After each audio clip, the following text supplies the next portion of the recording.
کل کی جو پرفارمنس تھی اس کے بعد جو ایک میرے ذہن میں آئی بات وہ یہ تھی کہ انہوں نے تھوڑے سے عرصے میں بے شمار چیزیں ایسی بتائیں جو بڑی پازیٹیو چیزیں وہ کہہ رہے تھے ہو رہی ہیں. اکانومی کے بارے میں انہوں نے بتائی, روپی کے ریٹ کے بارے میں بتائی, نئے شہر بنا رہے ہیں وہ, لاہور میں 2 نئے شہر بن رہے ہیں, کراچی میں ان کا پلان ہے کہ جو ایک وہ پورا بنڈل آئیلینڈ بنا ہے لیکن ابھی نہیں بن رہا. کووڈ کے بارے میں انہوں نے بات کی ٹھیک ٹھاک, مگر یہ سب باتیں انہوں نے کی اور بڑی مجھے کنونسنگ لگی اور کانفیڈنس سے بات کی انہوں نے اور اچھی لگی. لیکن یہ سب باتیں جو ہیں ان کی جو ٹیم والے ہیں یہ مستقل ان کو کرتے رہنا چاہیے. لوگ جو ان کو کہتے ہیں نااہل ہیں اور نالائق ہیں اور یہ ہے وہ ہے, یہ پرسیپشن جو بلڈ اپ کیا گیا ہے, یہ سب باتیں اگر ان کی ٹیم کے لوگ کرتے رہیں اور لوگوں کو بتاتے رہیں کہ بھئی یہ سب کچھ ہو رہا ہے, اس میں کوئی ظاہر چینجز ہوتی ہیں, جو تبدیلیاں ہوتی ہیں, اس کا ایک امپریشن اتنا اچھا نہیں ہوتا کہ جلدی جلدی آپ تبدیلی کریں. لیکن اگر گراؤنڈ پہ پراپر پروجیکٹس جو ہیں وہ اپروو ہو کے لانچ ہو رہے ہیں اور شروع ہو رہے ہیں اور ہو گئے ہیں, اور ان کے بارے میں کوئی آپ کے نہ میڈیا کی ٹیم بات کرے, نہ ترجمان بات کرے, نہ وزیر بات کرے, تو لوگوں کو پھر یہی امپریشن رہے گا کہ وہاں کچھ نہیں ہو رہا, لڑائیاں ہو رہی ہیں, تبدیلیاں ہو رہی ہیں, یو ٹرن پہ یو ٹرن ہو رہے ہیں. تو یہ ایک اچھا پرسیپشن اور امیج نہیں ہے. باقی یہ کہ آج چونکہ ہیڈ لائنز اتنی زیادہ نہیں ہے, کچھ طرح تھوڑا کول ڈاؤن ہوا ہے ٹیمپریچر. ہم اپنے دوسرے سیکشنز میں میڈیا پہ بات کریں گے, جو ہم نے شروع میں کہا تھا کہ میڈیا کے بارے میں ہم اور چیزیں بتائیں گے. تو ہمارا میڈیا کا سیکشن جو ہوگا اس میں ابھی تھوڑی دیر میں آپ دیکھیں ایک اوور آل پرسیپشن ہم نے میڈیا کے بارے میں دیا ہے پہلے قسط میں, اور بعد میں پھر ڈیٹیل میں بات کریں گے اگلے پروگراموں میں. اور آخری جو ہمارا قصہ ہوتا ہے وہ بھی میڈیا سے ریلیٹڈ ہے, سوشل میڈیا سے. اور وہ میں نے ریکال کیا ہے کہ جی سوشل میڈیا پہ اگر ٹائم پہ ایک پراپر چیز ریلیز کی جائے تو اس کا کیا امپیکٹ ہوتا ہے. اور میں نے اپنا ایک پروگرام جو کیا تھا جو ریلیز ہوا تھا اس کے بارے میں بتایا ہے. شاہین صاحب کس طرح دیکھتے ہیں پاکستان کی میڈیا انڈسٹری کو؟ آپ کو یاد ہوگا مشرف ٹائم سے لے کر آج تک بہت سارے چینلز آئے, اور جو میڈیا انڈسٹری کو جس طرح بوم ملا اس طرح کی ٹرانسپیرنسی ہمیں نظر نہیں آتی. اس پروفیشن کے اندر, اس انڈسٹری کے اندر لوگ اس لیے آئے کہ انہوں نے سیف گارڈ کرنا تھا اپنے مقاصد کو اور اپنی مفادات کو. کہ بعض لوگوں نے اس لیے ٹیلی ویژن بنایا کہ وہ کسی سے بدلہ لینا چاہتے تھے, بعض لوگوں نے اس لیے ٹیلی ویژن انڈسٹری میں قدم رکھا, وہ چاہتے تھے کہ ان کے تعلقات بنیں, لوگوں پر کنٹرول ہو سکے, سیاست پر کنٹرول ہو سکے. تو آپ نے سر اس انڈسٹری کو کیسا پایا؟ عرفان, آج میں آپ کو پاکستان کے میڈیا کے بارے میں ایک بڑی پکچر دکھاؤں گا جو کہ جسے کہتے ہیں اوور ویو دکھاؤں گا, اور یہ کہاں سے شروع ہوا اور کون کون سے لوگ ہیں اس میں, کیا کرتے تھے, کیا کر رہے ہیں, کیسے یہ میڈیا چل رہا ہے, کتنا اس کے گروپ ہیں, کیا ہے. مطلب موٹی موٹی باتیں آج کروں گا, بعد میں پھر ہم ہر پروگرام میں ایک ایک میڈیا گروپ کو الگ الگ ڈسکس بھی کریں گے. تو ہمارے میڈیا کے بارے میں اگر ایک بڑی بات آپ سننا چاہیں تو میں بالکل اوپنلی یہ کہنے کو تیار ہوں کہ سیاست سے زیادہ ہماری صحافت کرپٹ ہو چکی ہے. اور جب سے یہ ٹیلی ویژن آیا ہے اس میں اتنی تیزی سے کرپشن آئی ہے کہ اللہ معاف کرے. اب یہ جو ایک وہ مشن ہوتا تھا اور جو ایک اصولوں کے اوپر بڑے بڑے لوگ کھڑے ہوتے تھے اور صحافت کے, اور لوگوں کو معاشرے کو ٹھیک کرنا ہے اور یہ کرنا ہے وہ کرنا ہے, وہ سب غائب ہو گیا. اب صرف پیسے بنانے ہیں, اور ایسے ایسے لوگ اس میں آ گئے ہیں کہ کوئی سائیکل چلاتا تھا تو وہ فارم ہاؤس لے کے بیٹھا ہوا ہے اور پتہ نہیں کیا کیا گاڑیوں میں پھر رہا ہے. راتوں کو وہ سارے وہی کام کرتا ہے جو دنیا بھر کے بدماش کرتے ہیں, اور صبح اس کے ٹیلی ویژن کی ٹیم جا کے دوسروں کے گھروں پہ چھاپے مارتی ہے اور ان کے یہاں سے وہ برآمد کرتی ہے. بلیک میلنگ، سب بلیک میلنگ، یعنی بلیک میلنگ کا ایسا بازار گرم ہے کہ ہر قسم کا مال جو ہے بکتا ہے، جو چاہے آپ بیچ دیں، اپنا دین بیچ دیں، ایمان بیچ دیں، سب. یعنی جن لوگوں کے پاس سائیکلیں تھیں وہ تو اب بڑے بڑے جہازوں میں گھومتے ہیں. جن کے پاس ایک بلڈنگ تھی وہ پورے کے پورے محلے انہوں نے خرید لیے. اور کیا بتائیں، مگر بات کرنی چاہیے اور بات ہوگی، چاہے وہ کتنے ہی پاورفل ہوں، چاہے وہ کتنے ہی بڑے سرمایہ دار ہوں، چاہے ان کے کتنے ہی طاقت ہو ان کی، اور کتنے ہی اچھے دوست ہوں ان کے جہاں بھی ہوں، سیاست میں ہوں یا جہاں پہ بھی، مگر بات کریں گے. کچھ لوگوں نے تو اپنے آپ کو ایسے ایسے سستا بیچا ہے کہ ہمیں بات کرتے ہوئے شرم آتی ہے. کوئی پیٹرول پمپ لے رہا ہے تو چلا رہا ہے، کوئی کچھ لے رہا ہے، کوئی اشتہاروں پہ روز لائنیں لگی ہوئی ہیں دفتروں کے باہر کہ جی آپ ہمیں اشتہار دے دو، اور یعنی بس ایک بازار گرم. میں آج صرف بات کروں گا الیکٹرانک میڈیا پہ، کیونکہ پورا میڈیا تو بہت بڑا سبجیکٹ ہے، اس پہ بات کرنا تو بہت لمبی بات ہے. یہ بھی میں کوشش کروں گا کہ موٹی موٹی باتیں کروں آج. الیکٹرانک میڈیا بنیادی طور پہ یہاں پرائیویٹ الیکٹرانک میڈیا شروع ہوا ہے 2000 کے بعد، اور اس میں پہلے ایک چینل آیا تھا جو کہ لندن میں ہوتا تھا ARY کے نام سے، وہ پھر یہاں آیا، ARY شروع ہوا، پھر ARY ورلڈ بنا، اور وہ بھی بیسیکلی تجارت بزنس مین لوگ تھے، حاجی صاحبان، اور انہوں نے یہ چینل شروع کیا اور پھر وہ چلنا شروع ہوا. دوسرا جو چینل آیا، جو کچھ چینل کی جو کیٹیگریز جو ہیں، اس میں کچھ چینل وہ ہے جو کہ صحافت سے پہلے سے یعنی صحافت کر رہے تھے اور چینل بعد میں کھلے.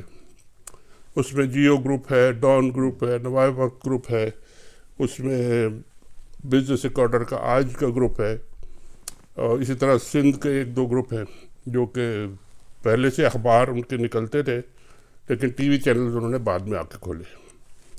کچھ ایسے گروپ پھر آئے جب یہ چینلز کھلنا شروع ہوئے کہ انہوں نے ٹی وی چینلز کھولے اور پھر ساتھ ہی اخبار بھی لانچ کیے. یعنی اس میں ایکسپریس گروپ ہے، دنیا والے ہیں، 92 نیوز ہے، اس میں اور بھی اس میں ہوں گے شاید، جو کہ انہوں نے اخبار بھی نکالنے شروع کیے. چھوٹے چھوٹے تو بہت ہیں، میں بڑے بڑے جو ہیں تقریباً نیوز چینل کی خالی بات کریں آپ تو 30 کے قریب نیوز چینل ہیں پاکستان میں روز، جو 30 تقریب 30. ان میں سے کچھ اگر آپ 10-15 کو ہی سیریسلی لے لیں جو کہ لسٹ ہے، اگر ٹاپ 10 ٹاپ 15 بنا لیں تو اب آپ اندازہ لگائیں کہ ان میں جو ریس لگی ہوئی ہے اور جو تھوڑا سا چھوٹا سا مارکیٹ ہے، اور اس کے تکے بوٹے اور کرنے کے لیے کتنے لوگ پیچھے لگے ہوئے ہیں. 30 چینل، 15 لے لیں آپ، چلیں 30 میں سے 15 چینل پہ روز 3 ٹاک شوز ہوتے ہیں، یعنی 45 سے 50 ٹاک شوز روز شام کو ہوتے ہیں. ہر شو میں ایک ہوسٹ تو ہوتا ہے، تو تقریباً 50 تو یہ ہو گئے لوگ جو. اچھا، اس کے بعد 3 گیسٹ ضروری ہے، 2-3 کہیں 4 بھی کہیں 6 بھی. اگر 3 بھی آپ لگا لیں ہر شو کے تو 50 شو کا مطلب ہے کہ 150 گیسٹ روز چاہیے، روز شام کو 2-3 گھنٹے میں 150 لوگ چاہیے جو کہ گیسٹ آئیں گے اور اینکرز الگ. تو یہ اب ہر ایک اپنا اپنا چورن بیچ رہا ہوتا ہے. اور سب سے امپورٹنٹ بات یہ ہے کہ ہر ایک یہ کہہ رہا ہوتا ہے کہ جی ہم سب سے بڑا گروپ, ہم سب سے کریڈیبل گروپ یعنی معتبر گروپ, ہم سب سے تیز گروپ, اور ہم لائیو. اچھا, یعنی نشریات ہماری لائیو ہے. ایک بھی میں شرط لگاتا ہوں کہ مشکل سے ایک کوئی ایسا چینل آج کل ہوگا جو واقعی لائیو نیوز یا ٹاک شو کرتا ہو. سب ریکارڈڈ ہے, سب جھوٹ بولتے ہیں. میں تو کئی چینلز کے ساتھ اکثر انٹریکٹ کرتا ہوں. کئی چینلز نے مجھے آفر بھی کی, میرے پاس 3-4 کانٹریکٹ پڑے وہ شاید ختم ہی ہو گئے, میں نے سائن ہی نہیں کیا. کیونکہ سائن اس لیے نہیں کیا کہ جب میں نے بات چیت شروع کی کہ جی کیا ہوگا کیسے ہوگا, تو پتہ چلا کہ جی 11 بجے والا پروگرام جو ہے وہ 7 بجے ریکارڈ ہوگا,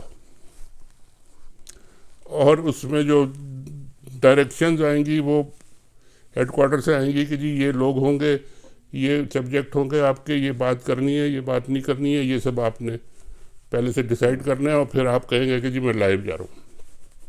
میں کہا جی ایسے 2 نمبر کا کام کرنے کا مجھے کوئی شوق نہیں ہے, تو نہیں ہوا. اور یہ ہر جگہ یہی ہو رہا ہے. شاہین صاحب میں یہ بھی چاہوں گا کہ اس کی ڈیمارکیشن کر لی جائے انڈسٹری وائز, اس پہ بھی روشنی ڈال دیں, کیونکہ مختلف چینلز ہیں, ناموں سے اگر ہمیں پتہ چل جائے کہ کس نے کیا کیا تو بہت ہی اچھا ہوگا ہمارے سننے والوں کے لیے. ان کو اگر آپ گروپس میں ڈیوائڈ کریں تو کچھ چینل ایسے ہیں جو کہ صحافت کے نام پہ تھوڑی بہت صحافت بھی کر رہے ہیں اور ساتھ اپنا بزنس بھی چلا رہے ہیں, اور کچھ بھرم رکھا ہوا ہے, کچھ بھرم ٹوٹ گیا ہے یا ٹوٹ رہا ہے. بعض اور زیادہ تر ایسے گروپ ہیں جو صرف اپنا چوری کا مال یا 2 نمبر کا مال یا کرپشن کا مال کمایا وہ بچانے کے لیے میڈیا گروپس انہوں نے کھولے ہوئے ہیں. ملک ریاض صاحب ایک بہت بڑا نام ہے جن کے ساتھ بے شمار قصے ہیں اور اربوں خربوں سے کم تو بات ہی نہیں ہوتی. وہ کئی دفعہ چینلز خرید چکے ہیں, لے چکے ہیں, ابھی بھی ان کے شاید 1-2 چینلز ہیں ان کے نام پہ, لیکن کوئی ابھی تک ان کو ایسا بندہ نہیں ملا جو اوپنلی آ کے ان کو چینل پہ بیٹھ کے ڈیفینڈ کرے, یا ہر ایک کو وہ کچھ گولی وولی دے کے کچھ اپنا مکھن پانی چائے پانی وانی کر کے تو چپ کرا لیتے ہیں, یہ ان کو آتا ہے. لیکن یہ کہ چینل ان کے پاس ابھی بھی ہیں. زرداری صاحب کے ایک کرونی کہنا چاہیے یا فرنٹ مین کرنا چاہیے, اسلام آباد میں FIA میں تھے, انہوں نے اتنا مال کمایا, ریٹائر ہو کے تو پھر انہوں نے فوراً چینل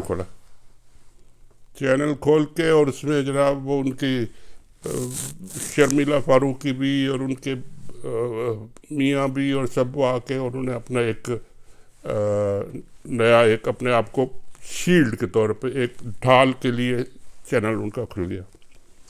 ایک صاحب ہیں جو کہ ٹھیکیدار کے نام سے مشہور ہیں, وہ شروع میں PTV کے جو میچ ہوتے تھے تو کرکٹ گراؤنڈ میں وہ ایڈورٹیزمنٹ الاؤڈ نہیں تھی سگریٹ وغیرہ کی, تو وہ جا کے وہ لگاتے تھے, بینر وغیرہ لگا دیتے تھے, اور پھر جا کے سگریٹ کے کارٹن کیمرہ مین وغیرہ کو دیتے تھے کہ یار دیکھو جب تم کوریج کرو تو یہ سگریٹ کی وہ دکھا دینا اشتہار. اور وہ پھر آج کل اتنے بڑے کہ وہ بہت بڑے ایک گروپ بھی ہے ان کا اور چینل بھی ہے ان کا اور کئی نام ہے, کسی کا نام ہے اب تک, کسی کا نام ہے کل تک, کسی کا نام ہے آج تک, کوئی نیو جیو پیو پتہ نہیں کیا کیا نام ہے, دنیا بھر کے نام اور سب نے بنائے ہوئے. ایک چینل جس کا میں خود گواہ ہوں, مجھے ان کے مالک جو ہیں بڑے معزز ہیں, ان کا بزنس تھا یہ ٹوبیکو کا, لاکھانی صاحب. لاکھانی صاحب نے ایکسپریس ٹریبیون اور ایکسپریس چینل کیوں کھولا تھا یہ مجھے انہوں نے خود بتایا, اور یہ کہانی ہے جب جنرل کیانی صاحب آرمی کے چیف تھے تو ہمیں ایک دن بلایا گیا ان کے گھر پہ کھانے کے لیے, تو میں بھی گیا, ایڈیٹر تھا میں اس وقت, اور ہمارے مالک شکیل الرحمان صاحب بھی دبئی سے آئے اور لاکھانی صاحب بھی موجود تھے, اس جب سیٹھی صاحب بھی موجود تھے اور بہت سے لوگ موجود تھے. تو بات ابھی شروع ہو رہی تھی تو لاکھانی صاحب میرے ساتھ بیٹھے تھے, تو میں نے پوچھا کہ جی کیا حال ہے, خیریت, آپ بھی اس میدان میں آ گئے, کہنے لگے جی میں ایک ہی مقصد لے کے آیا ہوں. کہ جی بہت بڑا مقصد ہوگا, بتائیے کیا خیریت. اور کہا جی میرا مقصد ہے کہ میں میر شکیل الرحمان کو زمین بوس کرنے آیا ہوں, بس یہ میرا ایک مقصد ہے. میں مشین شکیل الرحمان کے گروپ میں تھا اور گروپ ایڈیٹر تھا. مجھ سے وہ کہہ رہے ہیں کہ جی میں ان کو بس گرانے آیا ہوں, ان کو میں دیکھ ہی نہیں سکتا, ختم کر دوں گا. کہ جی اللہ آپ کو مدد کرے, اللہ آپ کو ہدایت دے, جو بھی کرے. بہرحال وہ چلاتے رہے اپنا. لیکن کیا ہوا, کچھ عرصے کے بعد ایک بول ٹی وی کے نام سے ایک گروپ نے لانچ کرنے کا اعلان کیا, اور بڑے پیسے ویسے دے کے, ان کے پاس پیسے ویسے بے انتہا تھے, اور پتہ نہیں باہر بھی کاروبار ہو رہا تھا اور بہت کچھ ہو رہا تھا. ڈگریوں کا کچھ چکر بھی تھا ان کا کہ ڈگری 2 نمبر بک رہی تھیں یا کیا ہو رہا تھا. انہوں نے اناؤنس کیا اور سارے بڑے بڑے اینکرز کو اور ان کو خریدنا شروع کر دیا یا ہائر کرنا شروع کر دیا, پیسے ویسے دے کے سب چلے گئے, بہت سارے لوگ چلے گئے, بڑے بڑے نام. تو یہ پینک ہو گئے سارے, جیو اور ایکسپریس اور یہ سب پینک ہو گئے کہ یہ کیا ہو رہا ہے یہ ہمارے ساتھ, یہ تو ہمارا مارکیٹ خراب ہو جائے گی, تو ہمارا. اور پھر وہی لاکھانی صاحب اور وہی شکیل الرحمان صاحب ملا کے ایک ہو گئے, اور انہوں نے مل کے جو بول کے خلاف ایکشن شروع کیا, اور ایسا ایکشن شروع کیا کہ پوری کیمپین وہاں ایک جگہ سے بیٹھ کے جہاں یہ سب موجود ہوتے تھے ایسی چلائی گئی کہ لانچ ہونے سے پہلے ہی بول بیچارہ بیٹھ گیا, اور ایف آئی اے نے ان کے دفتر بند کر دیے, سیل کر دیے, کیا کیا. اس کے بعد بڑی مشکل سے پھر وہ بھگتتے رہے اور کھلے, ابھی بھی وہ ایسے ہی چل رہا ہے ان کا. لیکن وہ سارے جو زمین بوس ہونا تھا وہ زمین بوس والا پروگرام تو ختم ہو گیا. چلے اس کے بعد چلے بیکری والے صاحبان آ گئے, پتہ نہیں ان کو کیا سیاست کی شوق ہوگا یا سیاسی پاور کا شوق ہوگا یا پیسوں کا شوق ہوگا یا کیا ہوگا, وہ آ گئے. اس کے بعد ہمارے 92 والے جو ہیں بڑے اچھے اسپتال چلاتے ہیں, یونیورسٹی چلاتے ہیں, وہ آ گئے.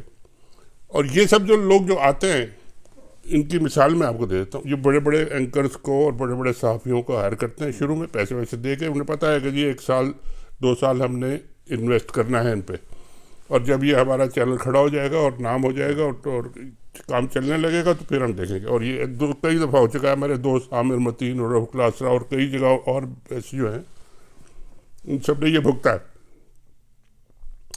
جب یہ لوگ آ کے چینل کو کھڑا کر دیا, جب لوگ بات کرنے لگے چینل کی, لوگ چینل دیکھ کے سمجھ لگے واجب بڑا زبردست چینل ہے, اور جو حکومت والے ہیں اور جن کے خلاف بات ہو رہی تھی یا جو پریشان تھے اس چینل سے, انہوں نے پھر ڈائریکٹ فون کرنا شروع کر دیے مالکوں کو.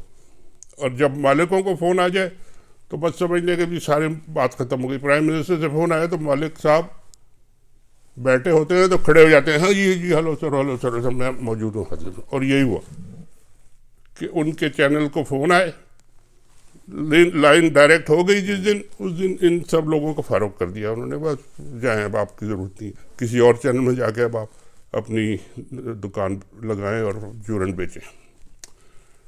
تو یہ کرپٹ, جسے میں شروع میں نے کہا کہ جس سیاست سے زیادہ کرپٹ صحافت ہے اور ہو گئی ہے.